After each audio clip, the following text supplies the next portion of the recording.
وما أرسلناك إلا رحمة للعالمين، اور ہم نے آپ کو عالمین کے لیے صرف رحمت بنا کر بھیجا ہے۔ بسم اللہ الرحمن الرحیم، الحمدللہ رب العالمین، وصلی اللہ علی محمد وآلہ الطاہرین۔ موضوع گفتگو ذات مقدس رسول خدا حضرت محمد مصطفیٰ صلی اللہ علیہ وآلہ وسلم۔ آپ کی ذات اقدس کے بارے میں گفتگو کرنا بلا شک ایک مشکل کام ہے، اور قطعاً ہمارا یہ ہدف نہیں کہ ہم یہ کہیں کہ اس گفتگو کے ذریعے سے ان کی معرفت ہو سکے گی، کیونکہ ان کی معرفت صحیح معنی میں صرف اور صرف اس ذات کو ہے کہ جو خالق محمد مصطفیٰ صلی اللہ علیہ وآلہ وسلم ہے، یعنی اللہ سبحانہ و تعالی، اور مخلوقات میں معرفت نبوی کے بلند ترین درجے پر فائز ہے ذات مقدس مولا امیر المؤمنین علی ابن ابی طالب علیہ الصلاۃ والسلام، اور ان کے بعد باقی معصومین علیہم الصلاۃ والسلام۔ پس در حقیقت کوشش کی جائے گی کہ آپ کی سیرت کے بارے میں کچھ گفتگو ہو، اور اسی طریقے سے آپ کے آباء و اجداد، والد اور والدہ، اور بچپن کیسا گزرا، کس کس نے آپ کی پرورش فرمائی، کیا حالات تھے، کیا واقعات تھے، یا بالفاظ دیگر یہ کہا جائے کہ آپ کی حیات سے متعلق جو بعض تاریخی واقعات ہیں ان کو بیان کیا جائے، کیونکہ دو الگ الگ موضوع ہیں۔ یعنی یہ بالکل الگ بات ہے کہ معرفت ذات رسول اللہ صلی اللہ علیہ وآلہ وسلم، اور اسی طریقے سے بالکل الگ چیز ہے آپ کے زمانے کے حالات اور واقعات کی معرفت۔ پس تاریخ میں آپ کی ذات مقدس کو گو کہ تاریخی واقعات کی صورت میں بیان کیا جاتا ہے، لیکن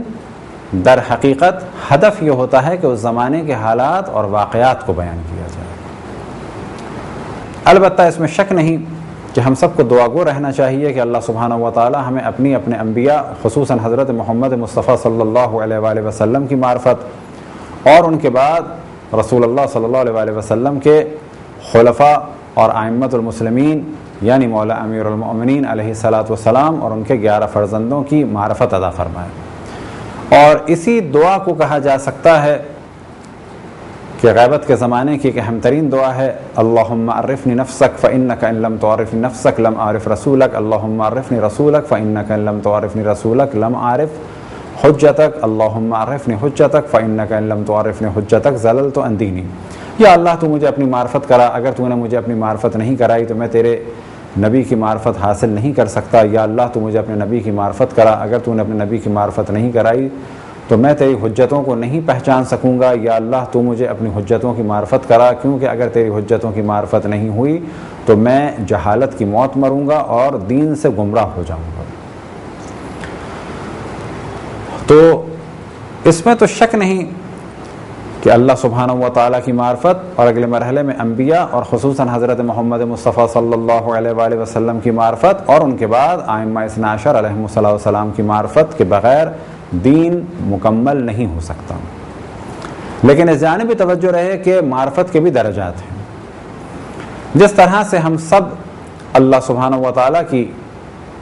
مکمل معرفت حاصل نہیں کر سکتے، کیونکہ کسی بھی مخلوق کے لیے اگر تصور کیا جائے کہ وہ اللہ سبحانہ و تعالیٰ کی مکمل معرفت رکھتا ہے تو نتیجہ یہ ہوگا کہ اللہ سبحانہ و تعالیٰ کو محدود ماننا ہوگا۔ اسی طریقے سے کوئی بھی غیر معصوم کی معرفت نہیں رکھ سکتا۔ گفتگو میں کہا جائے کہ ہمیں معرفت ہونی چاہیے تو اس کے معنی یہ ہیں کہ اپنے علم اور اپنے مقام کے مطابق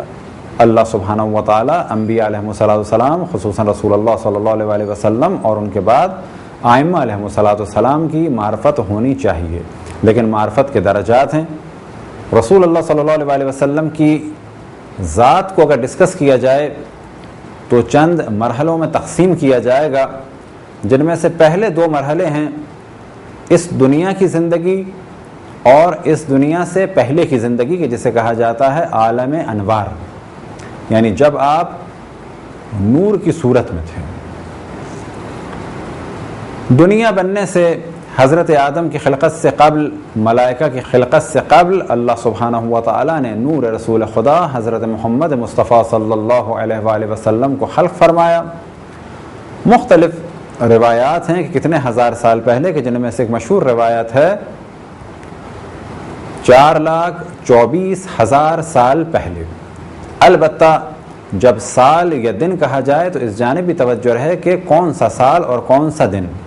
ارشاد خداوند تبارک و تعالی ہے ان یوما عند اللہ کالف سنۃ مما تعدون، کہ اللہ سبحانہ و تعالی کے نزدیک ایک دن تمہارے 1000 سالوں کے برابر ہے کہ جن کی تم گنتی کرتے ہو۔ بس معلوم ہوا کہ ایک دن ہمارا بھی ہے اس سیارے پہ، اسی طرح سے ایک دن اور سیاروں پہ بھی ہے، لیکن اللہ سبحانہ و تعالیٰ کے نزدیک ایک دن ہمارے 1000 سالوں کے برابر ہے۔ بس رسول اللہ صلی اللہ علیہ وسلم کی خلقت 4,24,000 سال قبل ہوئی، کہ جب کچھ بھی خلق نہیں ہوا تھا، اور اسی جانب آپ نے توجہ دلائی اول ما خلق اللہ نوری، کہ اللہ سبحانہ و تعالیٰ نے سب سے پہلے میرے نور کو خلق کیا، اور پھر توجہ دلائی انا و علی من نور واحد، میں اور علی ایک نور سے ہیں۔ اور پھر روایتوں میں نقل ہوا اسی مقدس نور سے، یعنی نور محمد مصطفیٰ صلی اللہ علیہ وآلہ وسلم سے اللہ سبحانہ و تعالیٰ نے جناب سیدہ سلام اللہ علیہا اور باقی ائمہ علیہم السلام کو خلق فرمایا۔ اور جیسا کہ پہلے ہم نے آپ کی خدمت میں بیان کیا کہ ہم رسول اللہ صلی اللہ علیہ وآلہ وسلم کی ذات کو کما حقہ بیان نہیں کر سکتے، لیکن کچھ الفاظ اپنی زبان سے ادا کر سکتے ہیں، لیکن ان الفاظ کی گہرائیوں تک پہنچ نہیں سکتے۔ مثال کے طور پہ جب کہا جائے نور محمدی صلی اللہ علیہ وآلہ وسلم، تو ان الفاظ کو اپنی زبان سے ہم جاری کر سکتے ہیں، لیکن اس نور کو درک نہیں کر سکتے کہ جو اللہ سبحانہ و تعالیٰ کی مخلوقات میں سب سے عظیم مخلوق ہے۔ بس لفظ کے اعتبار سے ہم بیان کر سکتے ہیں، لیکن اس کی ذات کو اور اس کے مقام کو بیان نہیں کر سکتے۔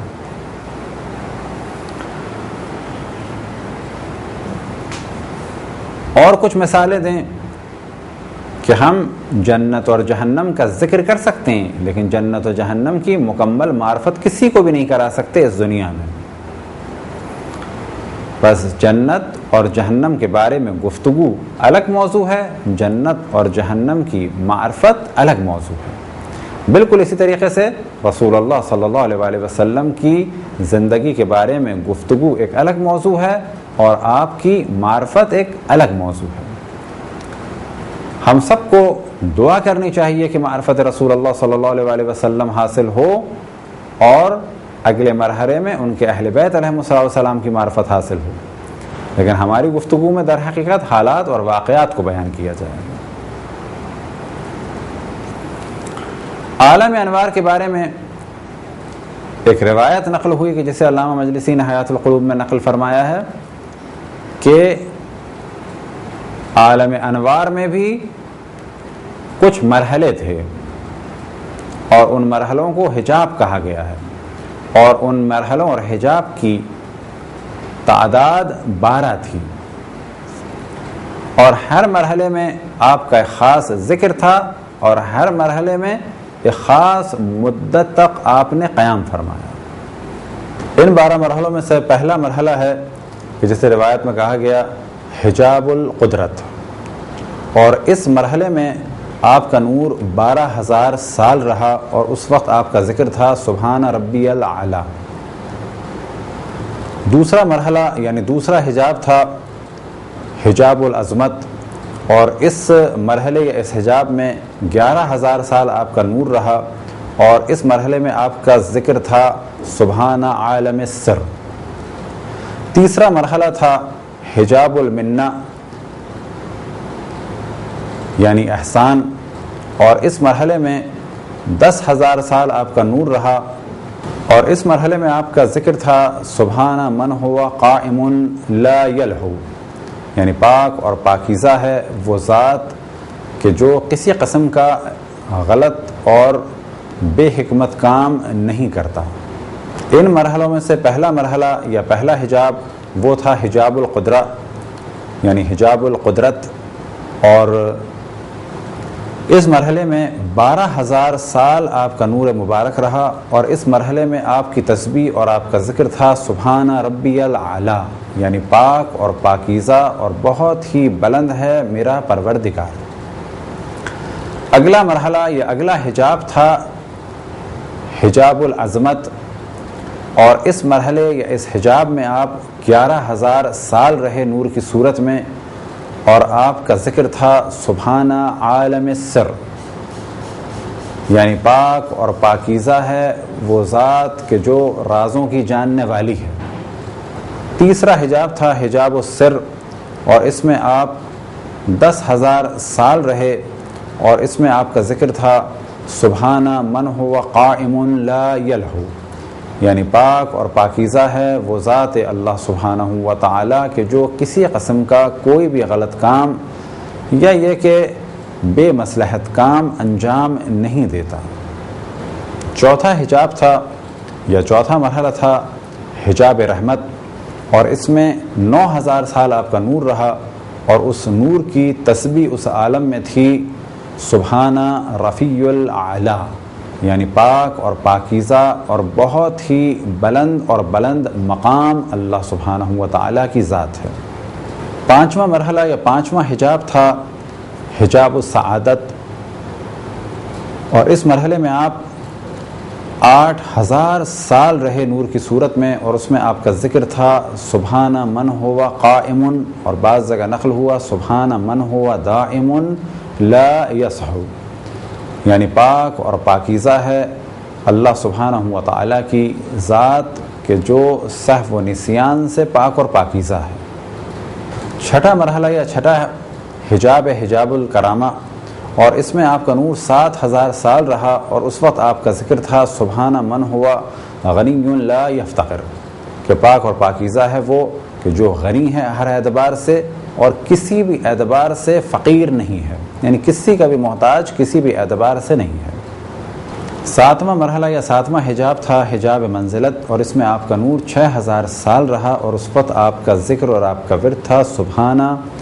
علیم الکریم، کہ پاک اور پاکیزہ ہے وہ کہ جو علیم ہے یعنی ہر چیز کا علم رکھنے والا ہے، اور کریم ہے یعنی ہر چیز کے لیے اس کا کرم ہے۔ آٹھواں مرحلہ یا آٹھواں حجاب تھا حجاب ہدایت، اور اس میں آپ کا نور 5,000 سال رہا، اور اس وقت آپ کا ورد تھا سبحان ذی العرش العظیم، کہ پاک اور پاکیزہ ہے وہ کہ جس کا عرش بہت ہی وسیع اور عظیم ہے۔ نواں مرحلہ یا نواں حجاب تھا حجاب نبوت، کہ جس میں آپ کا نور 4,000 سال رہا، اور اس وقت آپ کا ورد تھا سبحان رب العزت عما یصفون۔ 10واں حجاب تھا حجاب رفعت یعنی عالم رفعت، اور اس میں آپ کا نور 3,000 سال رہا، اور اس وقت آپ کا ورد تھا سبحان ذی الملک والملکوت، کہ پاک اور پاکیزہ ہے کہ جس کے لیے عالم مادہ اور ملک بھی ہے اور ملکوت بھی ہے۔ 11واں مرحلہ یا 11واں حجاب تھا حجاب ہیبت، اور اس میں آپ کا نور 2,000 سال رہا، اور ان 2,000 سالوں میں آپ کا ورد تھا سبحان اللہ و بحمدہ۔ اور 12واں مرحلہ یا 12واں حجاب تھا حجاب شفاعت، اور اس میں آپ کا نور مبارک 1,000 سال رہا، اور اس مرحلے میں آپ کا ورد تھا سبحان ربی العظیم و بحمدہ۔ اس روایت میں تو فقط 12 مرحلوں کا ذکر ہے، لیکن ان کے علاوہ بہت ساری روایات ہیں کہ جن میں آپ کے نور کا ذکر ہوا کہ کن کن مقام پر رہا. اسی طریقے سے عرش میں آپ کا نور رہا، اسی طریقے سے لوح محفوظ میں آپ کا نور رہا، یہاں تک کہ یہ نور منتقل ہوا حضرت آدم علیہ السلام کی ذات مطہر میں، اور یہی نور سبب بنا کہ فرشتوں کو اللہ سبحانہ و تعالیٰ نے حضرت آدم کے احترام کا حکم دیا. اب یہ نور حضرت آدم سے منتقل ہوا حضرت شیس میں، یہاں تک کہ یہ نور منتقل ہوتا گیا اور حضرت عبد المطلب تک یہ نور ایک ہی صورت میں رہا، اور حضرت عبد المطلب سے یہ نور 2 حصوں میں تقسیم ہوا. ایک حصہ حضرت عبداللہ علیہ السلام کی جانب منتقل ہوا، اور ایک حصہ حضرت ابو طالب کی جانب منتقل ہوا. حضرت عبداللہ سے رسول خدا حضرت محمد مصطفیٰ صلی اللہ علیہ وآلہ وسلم کی ولادت بسعادت ہوئی، اور حضرت ابو طالب علیہ السلام سے مولا امیر المؤمنین ایک کی جانب نبوت گئی یعنی رسول اللہ صلی اللہ علیہ وآلہ وسلم کی جانب، اور ایک کی جانب وصایت گئی یعنی مولا امیر المؤمنین علی ابن ابی طالب علیہ السلام کی جانب. اور یہی وجہ ہے کہ رسول اللہ صلی اللہ علیہ وآلہ وسلم نے ارشاد فرمایا انا وعلی من نور واحد، میں اور علی ایک نور کے 2 حصے ہیں. ہمارا یہ عقیدہ ہے کہ رسول اللہ صلی اللہ علیہ وآلہ وسلم کے تمام آباء و اجداد موحد تھے، مشرک نہیں تھے. اسی طریقے سے ان کے آباء و اجداد یا انبیاء تھے یا انبیاء کے اوصیہ تھے. اور اسی طرح سے بعض اور روایات نقل ہوئیں. مثال کے طور پہ ایک روایت امام جعفر صادق علیہ السلام سے نقل ہوئی کہ ہم نور کی صورت میں تھے اور اللہ سبحانہ و تعالیٰ کے عرش کے ارد گرد تھے. اسی طرح سے ایک روایت نقل ہوئی حضرت فاطمہ الزہرا سلام اللہ علیہا کے بارے میں کہ آپ کا نور مطہر ساق عرش میں تھا. یہ مختلف روایات ہیں کہ جن کا موضوع ہے ولادت سے پہلے معصومین علیہم السلام نور کی صورت میں تھے.